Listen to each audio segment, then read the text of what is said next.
Good evening, everyone. I am Amr Sayed, Family Resource Center liaison, and I am so happy to have you tonight with us joining the ST Math webinar for tonight for elementary school. Thank you for joining us tonight for the webinar, and we are so excited to have you and have the ST Math representative along with FCBS staff with the math team to share with you how ST Math can support elementary students during summertime. Please go ahead, Michelle, and start the presentation. Thank you. All right, first I'd like to welcome everybody to our workshop for ST Math. My name is Michelle Junkin and I work for Mind Education, and we are the makers of ST Math. I also want to introduce Lisa Ashby. You'll see her on the screen possibly, but she is going to be my chat monitor. So if you have questions, she's going to do her best to keep up with them. She'll also be posting directions. If I ask you to do something, she'll have how to do that posted in the chat as well. But I am honored to be your guide today as you discover ST Math and how it's designed to help students learn math. One of the first things that I am going to ask you guys to do is to actually be present if you can. Have your camera on, participate in the chat, and just kind of be present. You'll get the most out of our time together today if you're doing that. The best way to learn about ST Math, we feel, is to actually play ST Math. Lisa's going to post the link in the chat for you with the directions. I am going to show you what it looks like when you get into the ST Math game. So when you click on that link, the screen is going to look like this. You'll just simply come down and find the grade band here in orange of where your student is. Once you find the grade band you're looking for, you'll just come over here to where it says play game.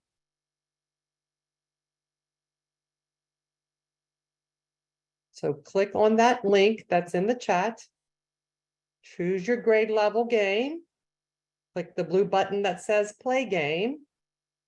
And then just click around, get some answers correct, get some incorrect. I'm going to give you about 1.5 minutes to play.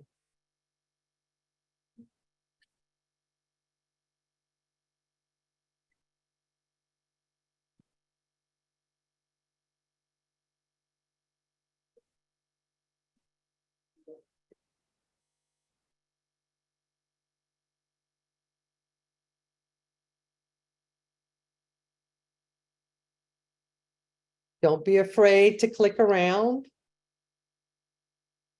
Pick and choose, make some correct guesses and some incorrect guesses. It's all okay. Amy, when I said to be present, I meant so that you're kind of asking questions and you're clicking into the links. If you look at the present button, that is what I use in order to share my screen with you. So you're okay. Being present just means clicking in the game and playing around. You're welcome.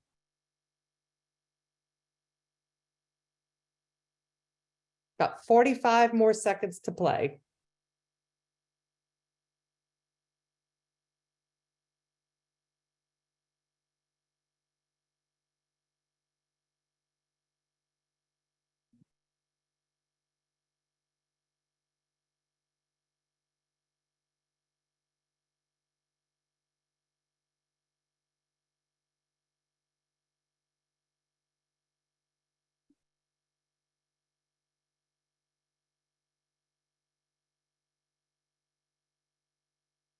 All right, guys. Hopefully you got a little taste of it. I don't know if your students by you or not, but they might have been sharing some things that they know as well. I'd like to introduce you to ST Math through a brief video that we have. It's going to explain how ST Math works and what you can do to expect and to see when your students are playing it at home. So let me share that video with you. Every student is different. Score! 6 por 7 es... So how can we reach them all at their own level? With ST Math, learning is personalized. Each student takes their own path and works at their own pace. When they demonstrate that they've mastered a concept, the student moves on to the next level. Over the course of the school year, A student will solve over 5,000 interactive puzzles, and each one provides animated feedback that adapts exactly to the student's response. This informative feedback creates an environment where students learn by doing and discover that every mistake is an opportunity for growth. As they play, students encounter increasingly rigorous problems, which challenge them to think creatively and apply their knowledge in new ways. Throughout the process, students connect and innovate. Unlike any other program, ST Math allows students to see the math, animating in real time, responding to their actions. Once the student has a conceptual understanding of the math, more traditional symbolic representations are introduced, the type that they'll see in textbooks and on standardized tests. With their deep conceptual understanding and the well-developed patience to persist through new challenges, students' mathematical knowledge shines. And over time, we see that by providing a math program that allows every student to be different, the students, as a group, actually do better. At schools across the country, students are improving in math when they use ST Math, because ST Math makes math visual, engaging, personalized, and creative, so that students can see the math and grow.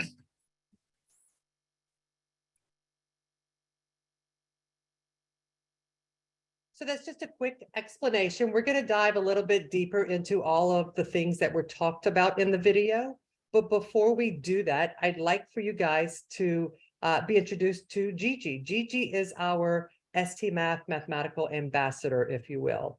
Gigi is there for your student as they travel across their grade level journey of ST Math objectives and their math standards.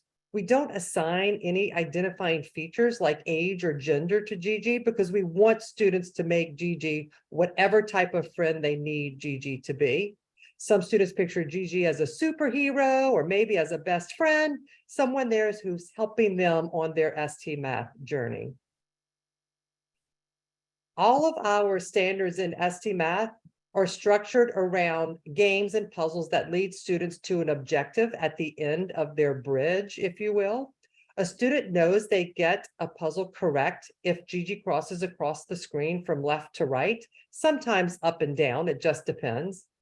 And then all of our concepts are scaffolded in a way to build conceptual understanding for all of our students to make sure that they're understanding the math that they're interacting with. This is a great example of something that we do in ST Math and do very well. You can see in this slider, I'm going to use it for demonstration purposes, but I'd like for you to just look at the picture that's here.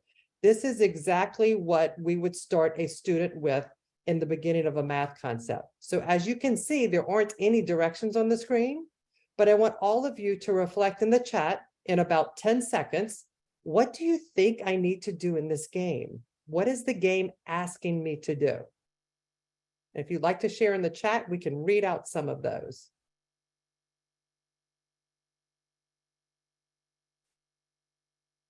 Okay, so we have to put some legs on the animals. I'm wondering how you knew about the legs. 2, 2, 2, 4, 4. All right, adding legs and filling in the legs. So very good. I want us to reflect again and answer another question in the chat. How did you know what to do even though there weren't any directions? How did you know what to do?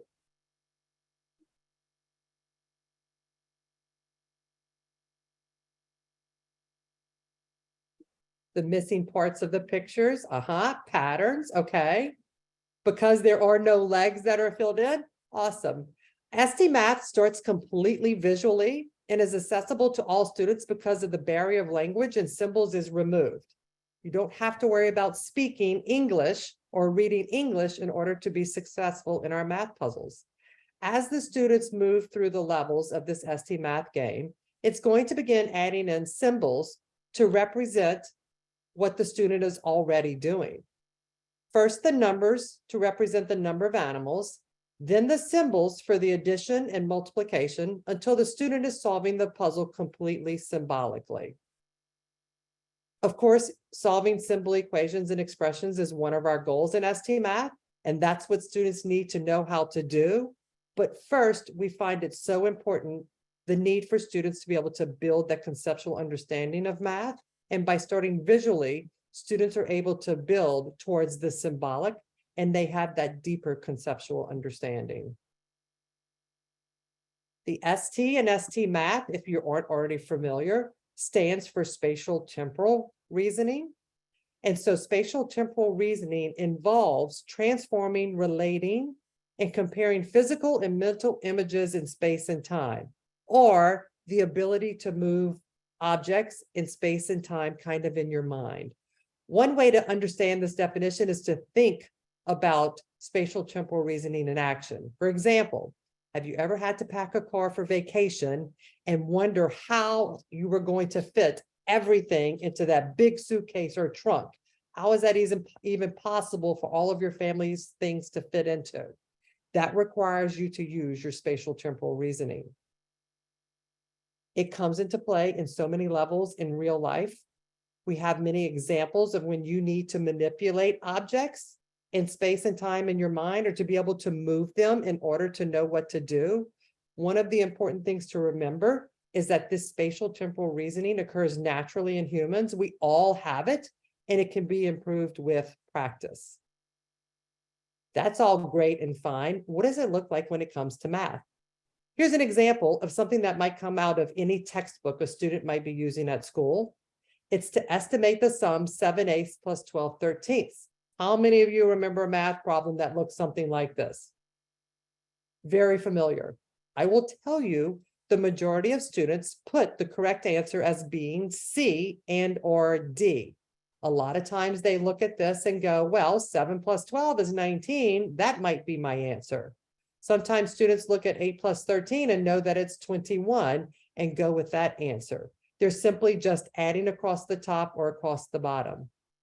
What we try to do in ST Math is have students use that spatial temporal reasoning and why we think it's so important. We want them to be able to picture what 7/8 looks like in their mind. It's almost a whole. And then to picture what 12/13 looks like in their mind, which is almost a whole, so that the only answer that could possibly make sense is 2. We want them to use that critical thinking and that problem solving along with that visual and spatial temporal reasoning to come up with the answers that make sense.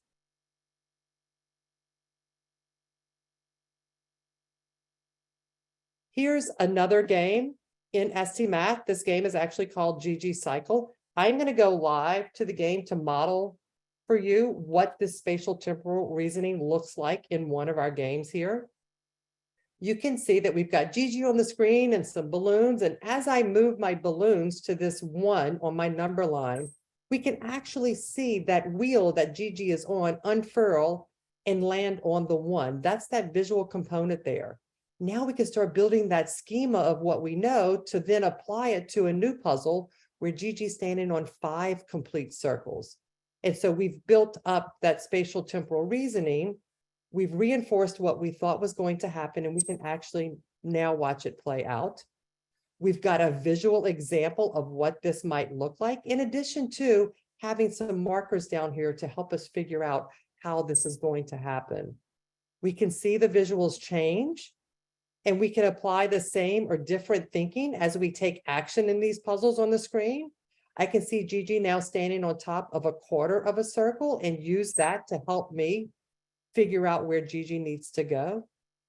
This is just one example of spatial temporal reasoning in one of our games. You're going to see this built into and have it be a skill in all the games that students use in ST Math. I encourage you to peek over their shoulder when they're playing, or maybe sit on side of them to actually see the spatial temporal reasoning in our program in action. It may look totally different than the way that you saw math when you were doing math when you were in school, and that's okay. You can learn something from it too. So, how do you know how your child is doing in ST Math? We've got somebody from Riverside Elementary. I want to give a big shout out and thank you to them. They had one of their students record a video for us so we can watch and see how to log into ST Math. He is going to give you the steps and show you the steps, and Lisa is also going to put that information in the chat for you. So thank you, Riverside Elementary, and Carter, here you go. Hi, Fairfax County students. My name is Carter, and I'm going to show you how to access SC Math so you can play fun math games over the summer. The best way to get there is from Schoology. You can access Schoology from any device on the FCPS website. Go to www.fcps.edu. In the top left, you will see the word Schoology. Click on Schoology. And then use your FCPS username and password to log in. Now click here to access Clever. You will press login with Google. Now you can get onto SC Math. It's very easy. Have fun. And we want to put an emphasis on that have fun part that Carter pointed out. Fairfax has asked me to remind you guys that this is optional for the summer. They still want you to go out and enjoy your summer, but they also wanted to provide access to ST Math should you choose to use it. So just wanted to make sure that you guys understood that. So what can I do in keeping with having my student logged in? Now what? We use two metrics in order for students to get through ST Math and to see if they're being successful. One is this time component. The other is this puzzle component. So you can see the grade bands are up here. We've got pre-K or TK, kindergarten and first grade, and 2nd through 8th grade math. This is what we normally suggest for students that are using ST Math throughout the school year. We are not going to hit those number of minutes, I don't think, in the summer, especially if you're out enjoying yourselves like Fairfax wants you to do. But we did want to give you the recommendation for what it is during the regular school year. We do have a range of puzzles here. I don't want you to think that your students have to solve a certain number of puzzles every week if they're in there playing. Some concepts might be easier for students to work through and play. Some might be a little more difficult and take a little bit more time. All of that is okay and good and to be expected. This is just kind of an outline of what we suggest during the regular school year. So when your student is logged in, this is what their screen is going to look like. They could be in the middle of playing a puzzle. If you look up here in the right-hand corner, you're going to see a clock that's going to tell you how many minutes they've been logged into their ST Math account. And then right here next to this puzzle piece is going to tell you how many puzzles the student has solved. This resets every Sunday at 12 o'clock, or actually I should say 11:59 Eastern Standard Time. So this will give you the recount for the students for the week and the progress that they're making. Right here in the middle, when they're in an ST Math game, shows their student name. And there is a drop-down menu here that comes up when a student clicks on their name. When they do, you can see a couple of helpful pieces of information here. You can see how many minutes a student was logged in today and how many puzzles they solved. You can also see it for the week. You can see their progress from the last week. And then you can also see the average. And this is going to include the average number of minutes and the average number of puzzles the students in the program. This progress here, this 8%, tells you how much progress the students have made in ST Math. So it's just a way for you kind of to monitor from week to week, if you choose to do so, how much the student is progressing. We do have some data trackers if you want students to fill this out when they're at home. Lisa is going to drop the link for you in the chat. When she does, I'm going to, because some of you may not be able to go back and forth between the pages, and I understand that. When you click on that link, whenever you get it up, the page is going to look like this. We've got a wide variety of data trackers for students to fill in and track their minutes and puzzles and that sort of thing. We've got some for the lower elementary students, should you choose to use those. We've got some that maybe are a little bit more intensive as far as filling out for the upper grade level students. Just want to make sure you knew that you have access to that. Don't have to use it. Again, it's totally optional if you choose to use it. Now that they're in and they're working, We've got them logged in. We know where to look to see the puzzles that they're doing and how many minutes that they're playing. What can you do to help support your student when they're in ST Math? One of the most important things we try to encourage parents is to let the students productively struggle. And what I mean by that is oftentimes we see that they're struggling, they might be stuck in a puzzle. We're very tempted to go in and kind of tell them or show them what to do. We want them to have that effortful learning that's going to help them kind of develop that grit and that problem solving. We don't want them to just be told how to do something and maybe mimic that or replicate it. We want them to give their ideas. We want them to come up with connections and to think creatively about what they're seeing. Maybe explore different strategies, some that work and some that don't, and it's okay. We wanted you, if you're there with your student, maybe have some conversations around what they're trying and what they're doing. This productive struggle is going to enable your student to make connections to things that we talked about already. It's also going to have them have that with itness to work through problems and puzzles as they maybe get a little bit more challenging or that they're new, that the students maybe haven't ever seen before. In really doing this, students are really living in that productive struggle, and it's going to make things harder on the students, but at the same time, they're going to be able to stretch their brains and dig really deeply into what they do and don't know and what they want to try. It's our hope that students learn more than just the math. We want them to experience this time to value benefit. We want these soft skills of persistence and perseverance, problem solving, critical thinking, and so much more. It's important that they be allowed to experience this productive struggle and engage in that problem solving so that they don't feel like that they're being let down if you don't jump right in to save them.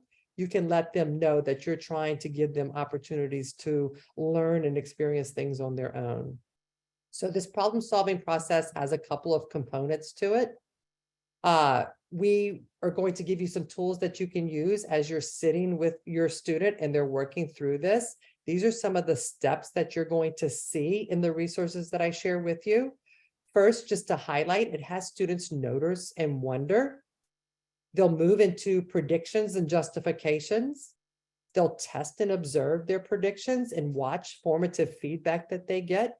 And then from there, they can analyze and learn. Either they're going to make connections and extensions and apply them to new puzzles, or they're going to enter the same puzzle where maybe they made a mistake and they're going to make new predictions and justifications based on that feedback that they just got. So let me show you what that might look like when you are sitting with your students and they are going through a puzzle. So this could be any puzzle in ST Math. The first thing, if a student doesn't know what to do, or they're not sure, or they think that they're stuck, is just to simply ask the student, what do you notice and what do you wonder? It's having your student pay attention to what's on the screen. From there, ask them, what do you think you need to do to solve the puzzle? What is it that Gigi wants you to do in order to be successful here? They're going to tell you what they think. Let's really make sure we dive in there and ask them to give you some justifications about why they think that. So if they say, for example, in this puzzle, I think I need to click on 3 shoes, you would say, why 3 shoes? And then they might say, well, because I see the number 3 here, which is perfectly fine. They're telling you what they think. They're telling you why they think that. From there, we're going to move into this next part, which is just to test and observe. Let's see if what you thought is correct or not. Let's watch that feedback that we get. This is where they press the green go button and watch on the screen what happens. They should know how to pause that animation. If they don't, when they click the green go button and double click in the background, it lets students pause the animation so they can slow it down and look and see what that feedback is that they're getting. You could even have them come over here and grab this annotation tool and highlight and draw on the screen and say, what's going on? Why don't these ostriches have any shoes?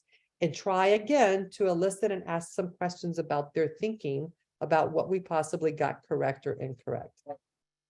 The last part is to analyze and learn. So if we didn't get the puzzle correct, maybe what do you notice now that maybe you didn't see the first time? And the students might say, well, that 3 meant that there were 3 of these ostriches. I saw that in the feedback that I got. So now I know that if there's 3 ostriches, I need 6 shoes. And then they would enter this problem solving process again. If you noticed, nowhere in there did I tell the students actually how to do the puzzle or how to work on the puzzle. I simply asked them some questions, which leads me to this resource that we have. Lisa's going to share it for you in the chat. We actually have a bookmark for you that you can use with your students. It's going to give you some sample questions like the one I just asked you as we were doing that puzzle. When you get to the notice and wonder, we've got some questions here for you. When you get to the predict and justify, these are some questions you could be asking them, and all the way through. It looks a little repetitive because this is the resource we use for our teachers and for all the schools. If you were to print this out for yourself, just know they come two to a page and they are double-sided. So if you choose to use that, you can either download it and have it saved to use for a reference, or if you choose to print it out, know that it is double-sided and it is duplicated on each side. So no more telling when you sit with your students, asking them those questions and having them think. In addition to the questions in the problem-solving process bookmark, we also have some facilitating questions that might be useful for just puzzles in general. As you're going through, it's a resource that you can use that's just going to have you have some questions at the ready for you to be able to support your student. We have them in English and in Spanish. And like I said, I think Lisa was dropping that in the chat for you as well. We do have, we do want your students using whatever manipulatives, whatever kind of touchy-feely things you can bring out and have your students interact with as you're solving the ST Math puzzles. Even if it's just paper and pencil, that is very effective. I always am one of those people that likes to jot down notes as I'm going through something and solving something, but it doesn't need to be anything fancy like what they might have at school. I've seen parents use cereal. We've got beans here. We've got money. We've got blocks. Sometimes whatever you've got laying around the house can be pretty powerful in helping students figure out what they need to in order to solve the ST Math puzzles. All right, you know a little bit about ST Math. We know how to log them in. We've got some resources that we can use so that we can ask students what they're doing to help them problem solve. What do we do as they're working through? And we want to celebrate what they're doing. Some of the markers that I've pointed out already, just wanted to highlight it again. Maybe you want your student for the summer, you want them to still go out there and play, but you want them to use ST Math. Maybe you set a time goal. 15 minutes or 30 minutes every week. I'd like for you to do that. Remember where you can find that. You might want to set a puzzle goal for them. Totally up to you. But some of the things that you can do to celebrate, as well as the puzzles in the minutes, might be that perseverance or their attitude about doing ST Math when they're in it for the summertime, or their learning process, or trying new strategies. Whatever goal you guys are setting together, we need to find ways to celebrate that. Here's some examples. If you're like me and you're not creative and you need to kind of borrow what other people do, here you go. You can see here that a parent baked an ST Math Gigi cake for their student to celebrate at the end of the year, which was pretty cool. I don't know how many bakers we have in the audience, but if you like to do that, there you go. If not, this parent printed out a trophy for the student. And so we were able to fill out about that trophy. We have those resources for you. Lisa's going to share it in the chat. But I also, if you're on Twitter or if you're in Pinterest, any of those things, you can actually follow us and see a lot of really good and cool ideas of what people are doing. Like I said, I'm not the creative type. I like to see what other people are doing. You and your student might look through some things together and come up with something like, that's cool. That's what I want to work towards. And feel free to do that. This is an ST Math cutout. Lisa shared that for you in the chat. Sometimes it's fun to just cut it out. You can see these people, these students decorated it and put costumes on Gigi. We talked about Gigi being the math companion for students. And so dressing him up as a superhero, if that's what you see Gigi as, or whatever it might be, that's something fun to do. This Gigi trophy is in the celebrations link that Gigi, I'm calling Lisa Gigi. The Gigi trophy is in the celebrations link that Lisa just shared with you. You can print that out. We have some way to go notes. We've got all kinds of different resources. I invite you for the next minute or two to click on that link that Lisa shared with you and look at some of the celebration resources that we have. When you get into that link, oh, that's the Gigi cutout. When you get into the link that Lisa shared with you, you're going to have a couple of different links that you can click on here. Browse around and look. We've got some posters, we've got some gifts, we've got some brilliant stickers. Those are really cool. So take a few minutes and look around and see what's there.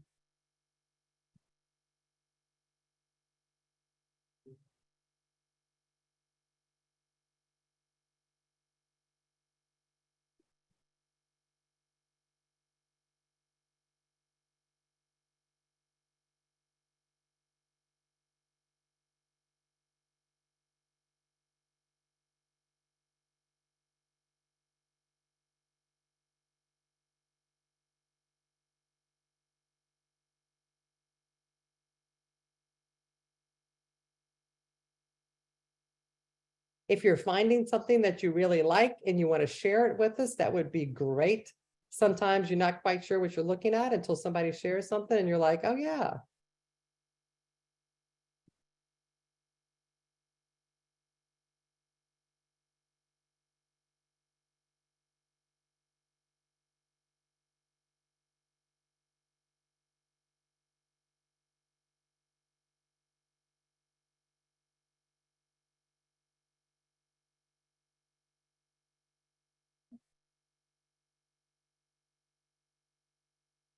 About another 45 seconds to wrap up looking at those celebration resources.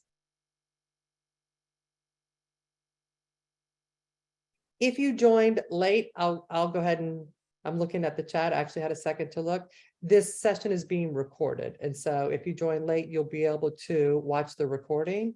Thank you. And then we also, the links were shared with the recording link when you registered.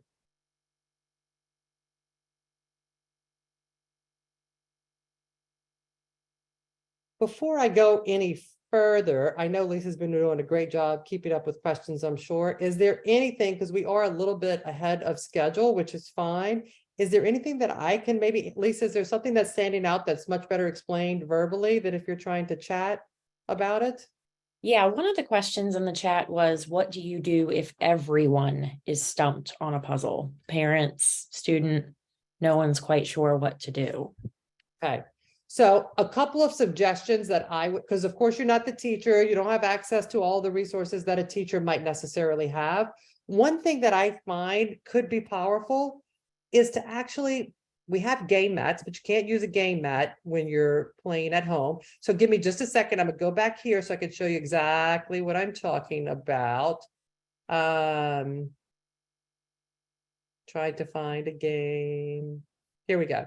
So let's just say a student is in a game, in a puzzle, and it looks like this. Sometimes what's really helpful, again, don't forget, I said I'm a paper and pencil person. If you take a screenshot of this and print it out, you could either have them write on it as it is, or even put it in a sheet protector, if you will, and use one of those markers that are erasable. But a lot of times a student just needs to take what they're seeing off the screen, and even parents, okay, because I know this is new for you guys too. Take what's on the screen, take it off and put it on paper and pencil in front of you. That's when you could use, you know, the markers, but you could also bring in some manipulatives. So if you had little markers to represent the shoes here, things like that could be very useful. So first, that would be that first suggestion there. If your students have friends that maybe are working on the same thing, sometimes it's helpful if they bounce ideas off of each other.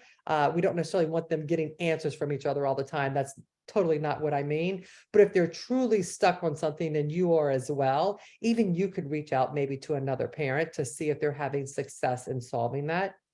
Those would be the two biggies that I'm thinking of. Lisa, can you think of something else that I might not be thinking about? Okay. Short of maybe getting in contact with another student, a friend, somebody that may have already completed the puzzle that could maybe give them some ideas, walk them through. Yes, absolutely. So lean on each other if you need to. Use the problem solving process that we talked about and ask each other those questions. really using that animation control feature, if you remember what I talked about with that. And so when you make a prediction on your screen and you press that green go button and then double click in the background and really taking your time to watch that feedback. So don't just let it play through. Actually watching what's going on, talking through with your student about what you're seeing on the screen and what's happening in that feedback. I really think some of those things would help you guys get past wherever you might be stuck. So I hope that helps a little bit. Anything else, Lisa? Or anybody else from Fairfax? I know we've got a few Fairfax people in here. Are there anything that you're seeing in the slideshow that you think we need to take time to point out before I kind of wrap things up at the end here?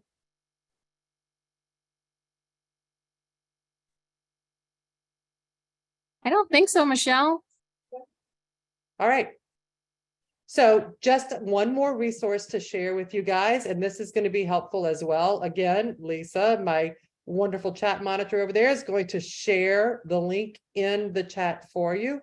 This is the ST Math Family Resources for Parents site that we have. So you can get in here and kind of look around and see what we've got. This is what it's going to look like when you get into it. I invite you to like bookmark it or maybe save the resource. It's got blogs in there. It's got the neuroscience behind our program. It's got some additional resources for you to support your students at home, all kinds of things there. So make sure that you've got that downloaded and saved somewhere. As I'm scrolling through, you can see a lot of the things that we talked about, those questions that we talked about, the problem-solving process. So many, many things are in there. And then the last part of today is actually something for Fairfax with the year-round support. Is someone going to speak to that, or do I need to go there?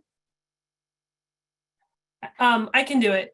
So if you are not aware, all FCPS students have access to tutor.com. That link is also in Schoology and is available throughout the summer. So if your student is working on math in ST Math and is stuck on a concept and wants a math person to talk through, if your efforts to help as a parent aren't quite getting there, they can log in and get some help through tutor.com or on any other math work that they may want to do over the summer as well.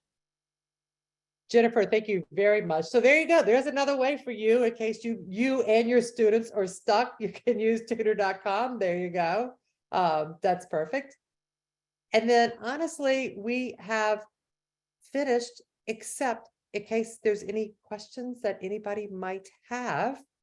We're happy to take those live. I think also there were some questions that were asked ahead of time that Amal said we were maybe going to try to go through. Yeah, thank you so much for the very informative presentation, and I hope all the questions will be answered tonight, because I know how much it is important for families to be able to support their kids during summertime, and it's a very interesting app. So we had questions about how to get the access during the summertime for students if they are not using FCPS computers. I guess this question is for the math team with FCPS, because a lot of families were asking about if they don't have the FCPS issued laptop during summertime, how they will get to access, the app. Will they be able to use their personal devices like, computers and laptop and, even cell phones? I'm not sure about phones because of the tiny screen. It really is better to use these types of math programs on a larger screen. It will work in a browser, but I'm not sure how great the experience is. But on a tablet or on any computer that's connected to the internet, the video that the student had earlier, if somebody goes back and watch the video, or the directions that are in some of the help information, actually show you how to get to Schoology from the FCPS website. So you don't even have to know anywhere else to go except fcps.edu, and you can click through to Schoology and then access through Clever. And again, that video that was a little bit earlier in this presentation showed them exactly how to do it if they want to go back and watch it. Okay, And if there thank you are so tons much. of questions, just so you guys know, I can go back and share something again if you'd like me to, or anything like that, please let me know and I'm happy to do that. Thank you so much.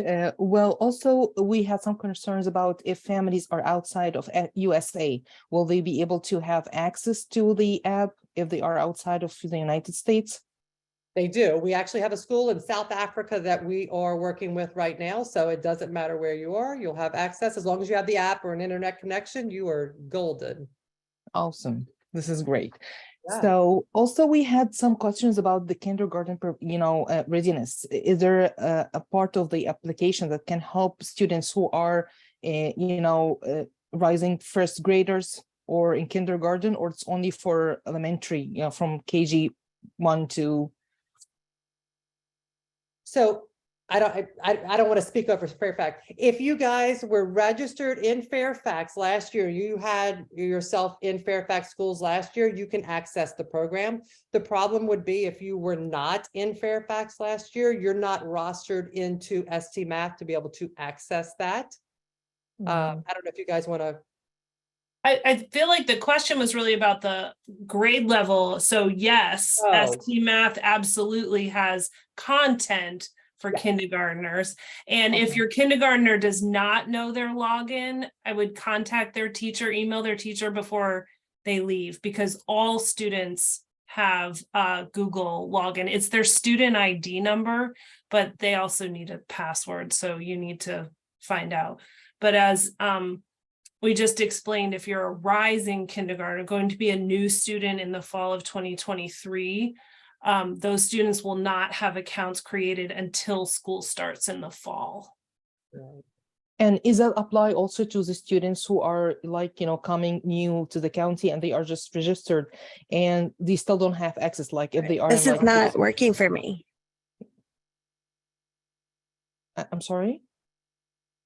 Somebody wasn't on mute. It's okay. Yes, just Yeah. for students who are currently FCPS students, the accounts created in this school year carry through the summer. Yeah, because we had people asking about that question, if they are new students and they will be starting this in the fall, so they will not have access during summertime for the application. Yeah, awesome.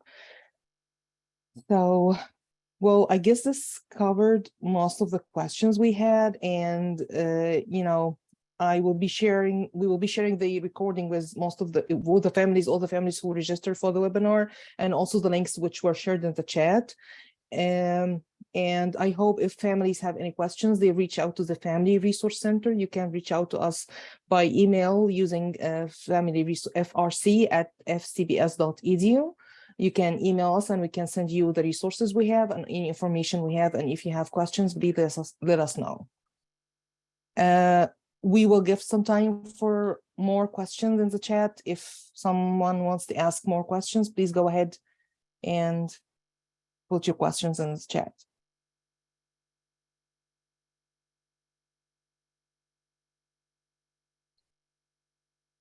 So I just saw something come through if it's grade specific, ST Math does enroll students in their grade level journey. We don't shift outside of that journey, whether it be to something more advanced or something where you think your student might be below grade level. It is very grade level specific.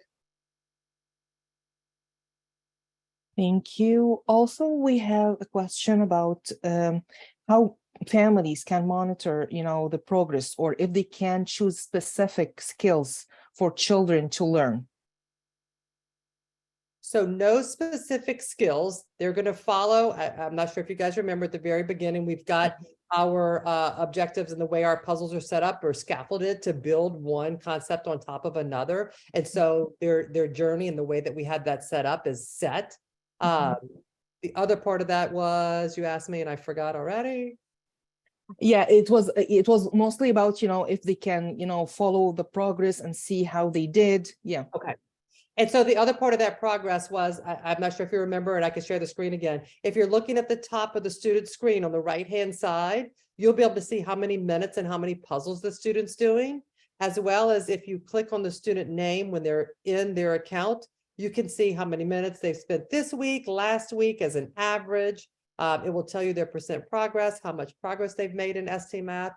Those are just some ways that you can look to monitor your students and see what they're doing. Thank you so much. You have answered all the questions, and I believe everything is clear now, or clearer than it used to be, because a lot of questions were asked during the webinar, and also all the questions we had in the registration. So thank you so much for the presentation and all the valuable information you shared with us tonight. And thank you everyone for attending tonight. And I hope if you have questions to reach out to us, we will be sending you the information and in a follow-up email. And also we will be sharing the evaluation link so you can evaluate the webinar. Thank you so much. Thanks, everyone.